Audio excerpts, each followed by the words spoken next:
Hi, everyone, and good morning. How are you on this hump day? Still got some pretty nice weather going on out there. It feels good.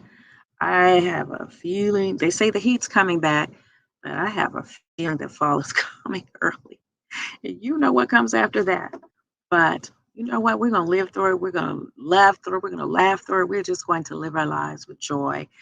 I preach, but here she go again. But that Delta variant is now here. It is almost 100% of all new cases, and it is now mostly affecting children and people under 40 who've never been vaccinated.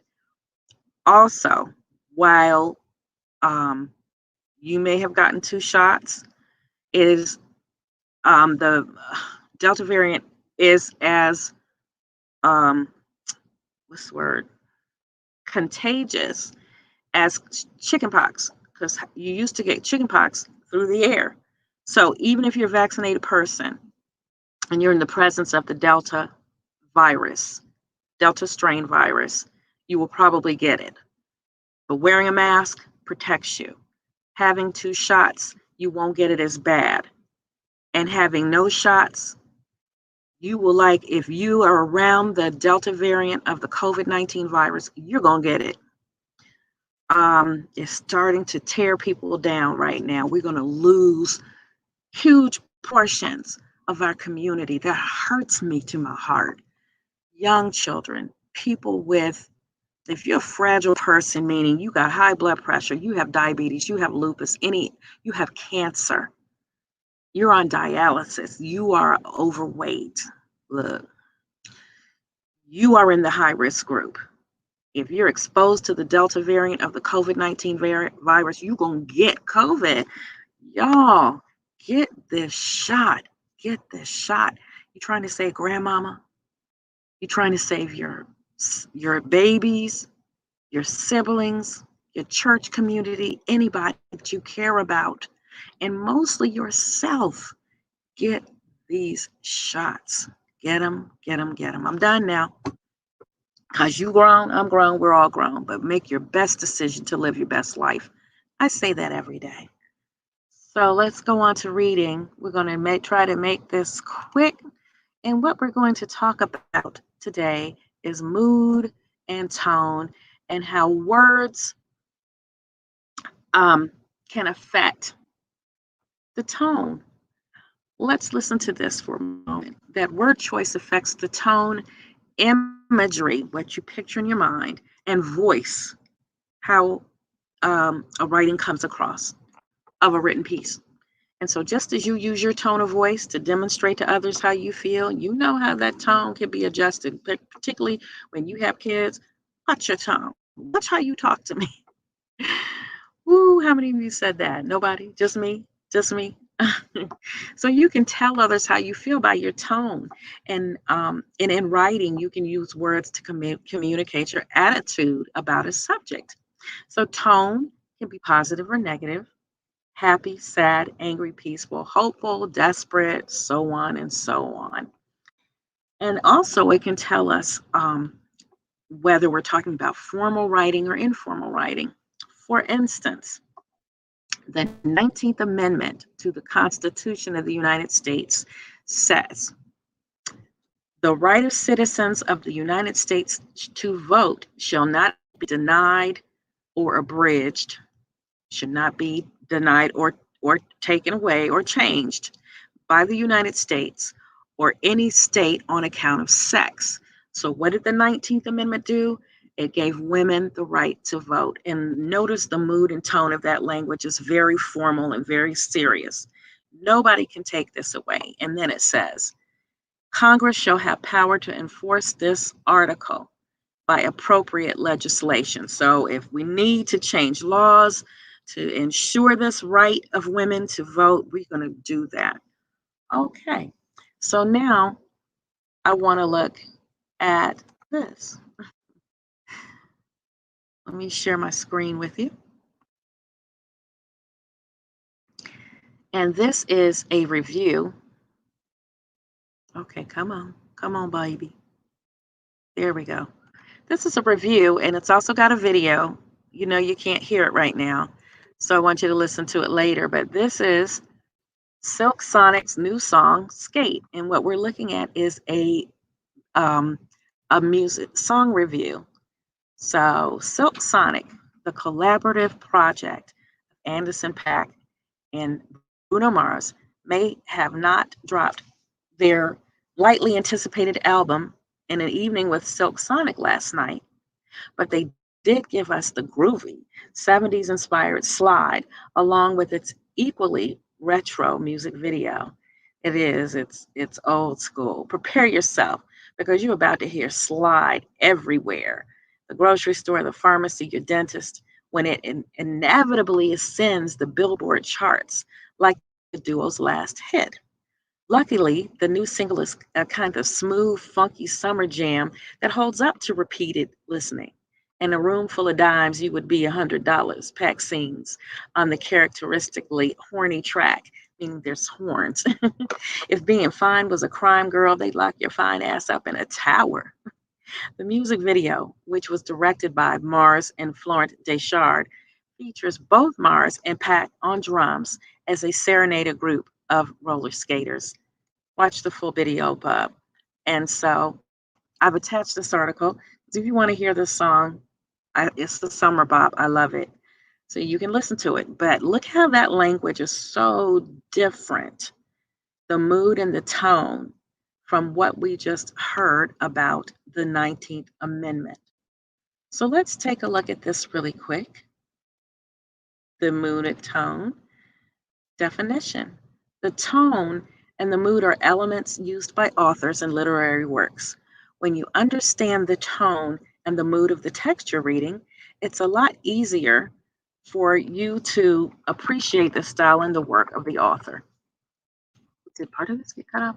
The tone is the feeling or the atmosphere that the author has set in the story, and the tone depends on what the author himself feels toward the setting. Okay, and then when you have a mood, it's a feeling that the reader gets. All right, it depends on what the reader feels. So, what do you feel when you hear this, or read this, or see this? Right? What emotions come up in you? That's the mood. But the meaning is the author's intention, right? By language, uh, and we talked about figurative and literary language, such as similes and metaphors and hyperbole, exaggerated words. So that does give us an idea of what we are intended to feel. So now let's finally look at an author's tone worksheet. And we're going to do one together, and then I'm going to leave you to it. So can I make this a little bigger for us? There we go. Now this, passage 1, I want to do with you. This is an author who is a classic author going back. And you listen to the language, it's not quite the language we use today, but let's see if we can get the meaning from his tone and his mood. The stranger came in early February one wintry day, through a biting wind and a driving snow, the last snowfall of the year, over the down, walking as it seemed from Brambleburst railway station, and carrying a little black portmanteau, little book, in his thickly gloved hand.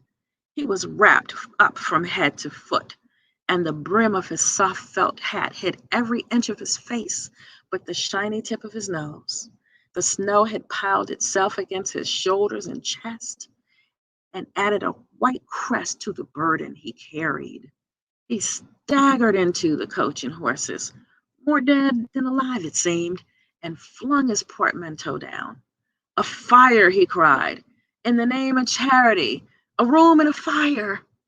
He stamped and shook the snow from off himself in the bar, and followed Mrs. Hall into her guest parlor to strike his bargain. And with that introduction, that and a ready consent to terms and a couple of coins flung on the table, he took up his quarters in the end. What Question 1. Does the author most likely want to convey through the use of the phrase ready to consent to terms and a couple of coins flung upon the table? What is the author trying to tell us about A, the stranger's lack of manners and thoughtfulness, B, the stranger's desire to quickly get into his room, C, the stranger's greediness and bartering, or D, the stranger's discomfort? So the phrase again, ready to consent to terms, and he flung a couple of coins on the table. Well, he came in, he talked about fire, he cried in the name of human charity, a room and a fire. So you tell me he's coming in through winter's cold, biting and driving snow, that he's covered in snow. He has every part of his face hidden, snow piled on his shoulders and chest. He walked with a burden, ready to consent to terms. So he what? He wants to get to what? That room as quickly as possible? That's my guess. Well, let's take a look at the answer key. Oop, not on this one. But you know I always give you one. There's the worksheet. There are the answers. Let's see what Brahman was needing more than anything. The answer is B, the stranger's desire to get quickly to his room. He is desperate for warmth, and we know this because he's covered in snow and asks for human charity, which we can only assume because he's so cold. So even though we know he's uncomfortable, the correct answer is not D. The author uses words ready consent, which means eager agreement. And Poe also mentions coins flung upon the table to indicate a hurried pace. And yes, we know it's because he's uncomfortable, but the phrases indicate speed. So he just wants to get to his room as quickly as possible. So you have also another essay there on the worksheet. And this is not language that is readily familiar to some of us, but I want you to go through it and see if you can get that, the mood and the tone. Use the mood and tone to get the meaning of the words. So we're going to look at that tomorrow. Please let me know your answers. Let me know if you're struggling. Let me hear you. Just let me know you're here. So that's all for today. Tomorrow we'll have science, but it won't be a live lesson, writing and science, but I will see you again soon. So everybody, please be well, take care of yourself. And if you haven't gotten that shot yet, thinking about yourself, please do it for those around you in your circle that you love and hold really dear. That's all I have for today, everybody. Be well, take care.